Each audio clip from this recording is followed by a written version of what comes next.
Hello friends, welcome in my class micros classes. तो जैसा कि आपको इस चैनल के थ्रू एनसीईआरटी के मैथमेटिक्स क्लास 9th को कवर किया जा रहा है, जिसमें आपका सबसे पहले नंबर सिस्टम, उसके बाद पॉलिनोमियल चैप्टर को कवर कर दिया है। हमने उसको प्लेलिस्ट भी दे रखा है, आप प्लेलिस्ट जाके देख सकते हैं, पर्टिकुलर चैप्टर को दे सकते हैं या पूरे के पूरे मैथमेटिक्स के वीडियो को आप दे सकते हैं। तो हम इस वीडियो में जो है नया चैप्टर शुरू करने वाले हैं, जिसे हम कोऑर्डिनेट ज्योमेट्री कहते हैं, जो कि बहुत ही इंपॉर्टेंट है फॉर द एवरी स्टूडेंट। अगर आप फर्दर बायोलॉजी में जाना चाहते हैं या आप मैथमेटिक्स में या फिर आप कॉमर्स में जाना चाहते हैं, उसके लिए भी coordinate geometry is the most important thing, because they are totally based on the graph. तो ये ग्राफ सिस्टम पे है, तो हमें थोड़ा समझने की ज़रूरत है कि क्या होता है ग्राफ या कैसे होता है। फॉर एग्जांपल, अगर हमने आपसे कहा कि आप मतलब you are sitting in the north direction, तो आप यहाँ पे समझ में आ रहा था ठीक कि आप नॉर्थ डायरेक्शन में हैं। लेकिन अगर आप अपने दोस्त को जैसे कहे कि एक स्टूडेंट है जो क्लास में बैठा हुआ है, सेकेंड रो में बैठा हुआ है, कहाँ पे बैठा है? सेकेंड रो में, तो क्या आपने उसको फुल इन्फॉर्मेशन दिया? जैसे फॉर एग्ज़ाम्पल आप कोई भी इन्फॉर्मेशन देते हो, जैसे आपने कोई भी कभी भी आप एड्रेस लिखते हो फॉर डिलीवरी ऑफ एनीथिंग, तो क्या आप ऐसे लिख देते हो कि हाँ आपका मोहल्ले में आता है और चला जाता है? ऐसा नहीं होता ना। आप क्या करते हो, उसे पर्टिकुलर पॉइंट बताते हो कि इस मकान में यहाँ पे हम रहते हैं, मतलब आप फुल फिल इन्फॉर्मेशन देते हो। तो मैथमेटिक्स भी कहता है कि हाँ आप फुल फिल इन्फॉर्मेशन दीजिए। अगर आप फुल फिल इन्फॉर्मेशन देते हैं तो वो उस चीज़ के एग्जैक्ट वैल्यू या एग्जैक्ट पोजीशन बता सकता है। तो कोऑर्डिनेट ज्योमेट्री जो है आपका मेन रूप से दो डायमेंशन, दो वेरिएबल को रिप्रेजेंट करने वाली एक टूल्स है। क्या हमारा दो वेरिएबल को रिप्रेजेंट करने वाली टूल है। जैसे मैंने क्या कहा कि एक स्टूडेंट है जो कि एक रो में बैठा हुआ है, और मैंने ये नहीं बताया कि दूसरा क्या वेरिएबल है। जैसे हमने कहा कि एक ये स्टूडेंट है, ठीक, यह एक रो में बैठा है, पर हमारे पास प्रॉब्लम क्या क्रिएट हुआ कि हम अगर कहे कि क्या इस स्टूडेंट का ओरिजिनल पोजीशन में पता है? नहीं। क्यों? क्योंकि क्लास में सिर्फ सिंगल रो या सिंगल कॉलम नहीं होते हैं। हमने कहा कि यह स्टूडेंट है, हमने कहा यह भी है स्टूडेंट, कुछ इस तरह की सिटिंग प्लान है क्लास की।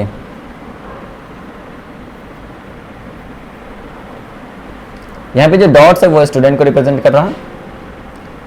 तो हमने कहा कि ये जो है कुछ क्या हमारा सिटिंग प्लान है स्टूडेंट के। अब हमारा कहना है कि सेकेंड रो में एक स्टूडेंट है, हम किधर से कंसीडर करें? जैसे यह भी हमारा सेकेंड रो है, इसमें से कोई भी तो स्टूडेंट हो सकता है। मतलब हम एक पर्टिकुलर पॉइंट पे हम कहे कि ए एक मेरा स्टूडेंट है जिसकी पोजीशन हमें किसी को बतानी है, तो क्या हम सिर्फ इतने इंफॉर्मेशन से कि सेकेंड रो में ए बैठा है हम बता सकते हैं ना? नहीं बता सकते, बिकॉज सेकेंड रो में कितने कॉलम है? 1 2 3 और 4 क्या आपके कॉलम है। मतलब क्या है कि आपको यह भी बताना पड़ेगा कि पोजीशन ऑफ द ए जो है सेकेंड रो तो है ही, जैसे हमने कहा कि 1 2 3 4 रो और 4 कॉलम है, तो हमें बताना है कि पोजीशन ऑफ द ए। तो ए की पोजीशन जो है आप कैसे बताओगे? ए की पोजीशन आप कहोगे, अगर आप जैसे हमने कहा रो एंड कॉलम, अगर हम कहें रो तो हमने क्या कहा? 2 रो एंड किस कॉलम में है? 1 2 3 कॉलम में है। अगर आप किसी को ये कहते हो कि कोई एक स्टूडेंट है जो कि सेकेंड रो और कॉलम नंबर 3 में बैठा है, तो आप पर्टिकुलर एक स्टूडेंट की बात कर रहे हो जो कौन है? ए है। तो ये जो चीजें है, जैसे यहाँ पे आपका क्या मिला? 2 वेरिएबल हो गया। हम यहाँ पे कह सकते हैं कि 3 रो 4 कॉलम, 1 रो 4 कॉलम, तो ये वेरिएबल है। तो 2 वेरिएबल को जो डील करता है उसको हम कहते हैं कोऑर्डिनेट ज्योमेट्री। क्या आपका coordinate geometry? Coordinate geometry deals with the 2 variable. यहाँ पे आपने 2 वेरिएबल की बात की। फॉर एग्जांपल, जैसे कि एक्सरसाइज आपका 3.1 कहता है कि आपको अपने एक दोस्त को बताना है टेबल लैंप की पोजीशन, कि आप टेबल लैंप है, how will you describe the position of a table lamp on your study table to the another person. आपको अपने ही टेबल लैंप की पोजीशन बताना है, आप अपने दोस्त को कैसे बताओगे? तो क्या है, देखिए आपको टेबल लैंप बताना। टेबल लैंप के लिए मेन चीज क्या है? आपका टेबल। और टेबल में क्या होता है, टेबल में भी दो चीजें होती है, जैसे मैंने कहा कि ये मैंने कहा कोई आपका टेबल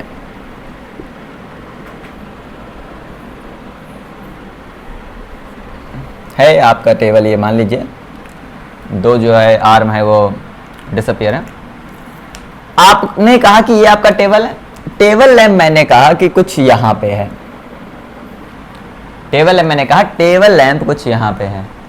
तो आप इसमें क्या करोगे, आप मान लो कि आप इस डायरेक्शन में इधर की तरफ बैठे हुए हो, आपकी पोजीशन क्या है, ये है, टेबल लैंप क्या है, ये है। तो आप टेबल लैंप को अपने दोस्त को कैसे बताओगे, तो इसके लिए क्या है कि हमने कहा एक इस लाइन को हम कंसीडर करें टेबल के, ये तो आपको पता ही है, ये क्या लाइन हो गया। दूसरा लाइन मैंने कहा इसको कंसीडर करें हम, दूसरी लाइन कौन सी है, ये वाली लाइन कहां पे है आपकी, सिटिंग के पोजीशन में है। जैसे आप यहां पे बैठे उसके जस्ट एडजेसेंट वाली जो लाइन है ये सिटिंग लाइन है। तो आप जो है क्या कहोगे कि सिटिंग साइड, ये आपका सिटिंग साइड है, यहां से 2 फीट या 1 फीट 3 फीट कुछ भी जो आपका मतलब आपको बताना है कि 2 फीट, जैसे हमने कहा यहां पे 2 फीट सिटिंग साइड से, और अगर हम 2 फीट सिटिंग साइड बोल दे तो हम इसको रिप्रेजेंट नहीं कर सकते या करेक्ट पोजीशन हम नहीं बता रहे हैं, हमें एक दूसरा वेरिएबल भी लेना है, जैसे फॉर एग्जांपल ये वाला, क्योंकि 2 फीट यहां से लेके यहां तक कहीं भी हो सकता है। तो हमें क्या बताना है कि 2 फीट सिटिंग साइड से और अनदर एज से 1 फीट मान लो। अब क्या है कि अब ये कंफर्म है कि 2 फीट सिटिंग साइड से और 1 फीट इधर से, मतलब हम इस पर्टिकुलर पॉइंट ए की बात कर रहे हैं जो हमारा 2 और 1 के पोजीशन पे है। तो इस टेबल लैंप की एग्जैक्ट पोजीशन क्या हो गई, 2,1। मतलब यहां पे क्या निकला कि अगर आपको कोई भी पोजीशन किसी को बताना है तो आप उसको फुल इंफॉर्मेशन दोगे। यहां पे मैंने फुल इंफॉर्मेशन दी टेबल लैंप के कंडीशन में। एक एग्जांपल मैंने आपको लिया, वो क्या था आपका स्टूडेंट की पोजीशन। अब यहां पे एक चीज समझ में आती है कि 2 और 1 जो हम लिख रहे हैं इसे हम क्या कहेंगे। फॉर एग्जांपल मैंने कहा कि 2 1 हम लिखा, पर इस 2 और 1 को हम क्या कहेंगे, इसे हम बोलते हैं ऑर्डर्ड पेयर। ऑर्डर्ड पेयर क्या होता है, ऑर्डर्ड पेयर जो होता है नंबर या थिंग्स का कोई एक ऑर्डर जिसमें ऑर्डर कंफर्म हो। जैसे मैंने यहां पे क्या कहा 2 और 1, तो 2 1 में ऑर्डर क्या कंफर्म है कि 2 जो है हमारा सिटिंग साइड की तरफ से और ए जो है वो क्या है राइट एज की तरफ से, राइट एज की तरफ से 1 है और 2 क्या हमारा सिटिंग साइड की तरफ से, ऑर्डर यहां पे कंफर्म है। तो जब हम कोई भी नंबर्स को इस तरह से लिखते हैं 2,1 हो गया या 3,4 हो गया, तो इसे हम ऑर्डर पेयर या ऑर्डर्ड पेयर कहते हैं। तो ऑर्डर्ड पेयर क्या हो गया, कोई भी ऑब्जेक्ट जो कि एक पर्टिकुलर ऑर्डर में लिया जाए, और कोऑर्डिनेट ज्योमेट्री क्या होती है, इसी ऑर्डर्ड पेयर को डील करती है। ठीक, अगर हम ये कहें कि ऑर्डर्ड पेयर को कैसे रिप्रेजेंट किया जाता है, तो ऑर्डर्ड पेयर को रिप्रेजेंट करने के लिए हम क्या कहते हैं कि ऑर्डर में दोनों डिजिट को लिखा जाता है, उसके बीच में कॉमा लगा जाता है और स्मॉल ब्रैकेट में बंद कर दिया जाता है। ये बहुत छोटी छोटी चीजें हैं लेकिन आपको ध्यान देने चाहिए। तो ये क्वेश्चन जो मैंने बताया टेबल लैंप की पोजीशन या एक्सरसाइज 3.1 का पहला क्वेश्चन था। आइए हम उसी क्वेश्चन का, उसी चैप्टर के, उसी एक्सरसाइज का दूसरा एक क्वेश्चन है, उसको देखते हैं कि वो हमारा क्या कहता है। देखिए बहुत ही इजीली हम आपको एक एनसीईआरटी के हर एक एग्जाम्पल, हर एक लाइन को कंसीडर करते हुए चल रहे हैं। अगर आप नए हैं तो चैनल को सब्सक्राइब कर लीजिए। अगर आप 9th क्लास में हैं तो जो बाकी आपने 2 चैप्टर नहीं देखे हैं वो भी जाके देखिए। अगर आपको कहीं भी दिक्कत होती है तो आप हमसे डायरेक्ट संपर्क कर सकते हो या आप हमें व्हाट्सएप के थ्रू भी संपर्क कर सकते हो। तो हम आपको सेकेंड पोजीशन की बात करते हैं, सेकेंड क्वेश्चन की बात करते हैं। सेकेंड क्वेश्चन आपका कहता है कि आपका एक स्ट्रीट प्लान दे रखा है। स्ट्रीट प्लान, एक चीज आप यहाँ पे ध्यान दीजिएगा कि जो आपका ये मोहल्ला वहल्ला बनता है या जो आप आर्किटेक्चर का काम करते हो वहाँ पे भी कोऑर्डिनेट ज्योमेट्री का बहुत ही ज़्यादा यूज़ है, इसलिए आप इसे कभी भी मिस मत कीजिएगा। आप इसे बहुत ही ईजिली, बहुत ही आराम से पढ़िए और आप हमारे साथ पढ़िए, आपको मज़ा आएगा। हाँ, ये हो सकता है कि बोरिंग हो, because we are here to teach you, not for joking. यहाँ पे हम मज़े करने के लिए नहीं, हम आपको पढ़ाने के लिए वीडियो बना रहे हैं। तो फालतू का टाइम वेस्ट करने से अच्छा है कि आप सीरियसली पढ़िए। तो आप अगर एक्टिव हैं तो ये चैनल आपके लिए बहुत ही इंपॉर्टेंट है, नहीं है तो कोई बात ही नहीं है। तो आइए हम स्ट्रेट प्लान की बात करते हैं। स्ट्रेट प्लान में आपका एक क्वेश्चन है, उसमें कहता है कि अ सिटी हैज़ अ 2 रोड। एक सिटी है जो कि जिसमें 2 रोड है, विच cross each other at the centre of the city. क्या बोला जा रहा कि एक सिटी है जिसमें 2 रोड है। एक रोड मैंने कहा ये है सिटी का, दूसरा रोड मैंने कहा ये है, जो सिटी को सेंटर पे, कहां पे, सेंटर पे एक दूसरे को क्रॉस करता है। देखिए बहुत ही इजीली पढ़िएगा, क्योंकि आर्किटेक्चर बहुत ही इंपॉर्टेंट होती है किसी भी चीज को समझने के लिए। दूसरा दे रखा, the city, these 2 roads are along the north south direction and east west direction. मतलब क्या है कि ये 2 रोड क्या है, नॉर्थ टू साउथ और east to west, north south east west इस डायरेक्शन में है। All the other street of a city run parallel to these road and are 2 metre apart. यहां पे दे रखा है कि इसके अलावा जितनी भी रोड है यह इसके पैरेलल में है और 200 के मीटर पे है। ठीक, तो यहां पे क्या है कि 200 मीटर का एक फिक्स डायमेंशन दे रखा है। These are about 5 street in each direction using 1 centimeter 200। देखिए यहाँ पे आपको 5 स्ट्रेट बताना है, 5 स्ट्रेट ऑन ईच डायरेक्शन, हर एक डायरेक्शन में आपको 5 बताना है in each direction using 1 centimetre. यहाँ पे दे रखा है कि 1 सेंटीमीटर को आप 200 मीटर आप कंसीडर करोगे। क्योंकि ये ग्राफ खींचने को बताया जा रहा है, तो ये जो है स्केल बहुत ही इंपॉर्टेंट है कि 1 सेंटीमीटर आपका 200 मीटर के इक्वल होगा। Draw the model of a city on your notebook and represent the road and street by a single line. यहाँ पे आपको एक सिंगल लाइन के थ्रू रिप्रेजेंट करना है। ओके, आगे बढ़ते हैं। इसमें क्या है हमारा, There are many cross street in your model. A particular cross street is made of the 2 street, one running in the north-south direction and another is east-west direction. Each cross street is referred to in the following manner. If the 2 street running in the north-south direction and 5th is the east-west direction meet at the same crossing, then we will call that cross street is इतना using the concentration। छोड़िए, हम 5 की बात करते हैं। यहाँ पे क्या है कि आपका 5 स्ट्रेट लाइन है, 5 आपका जो है स्ट्रेट है जो कि सिंगल लाइन से रिप्रेजेंट करना है। तो हम दोनों डायरेक्शन में 5 पैरेलल लाइन खींचते हैं। मैंने कहा पैरेलल लाइन खींचना है, ध्यान दीजिएगा। मेरा यहाँ हो सकता है कि पैरेलल ना हो, पर आप ध्यान से पैरेलल, जैसे मैंने कहा 1, ये आपको पैरेलल लाइन खींचना है। 2, इसको हम फिर से खींचते हैं, देखते हैं। कोशिश ये करेंगे कि पैरेलल ही रहे, बाकी अगर नहीं रहता तो आप स्केल से खींचेगा तो आपका पैरेलल रहेगा। 200 के मीटर पे है, मतलब 1 सेंटीमीटर पे है। हमने कहा कि देखिए यहाँ से 0 है, हमने कहा यह 1 सेंटीमीटर आपका होगा। यह आपका 2 मान लीजिए। इधर भी कर लेते हैं आपका 1 2 3, तो 3 इधर 2 इधर, टोटल 5 हो गए।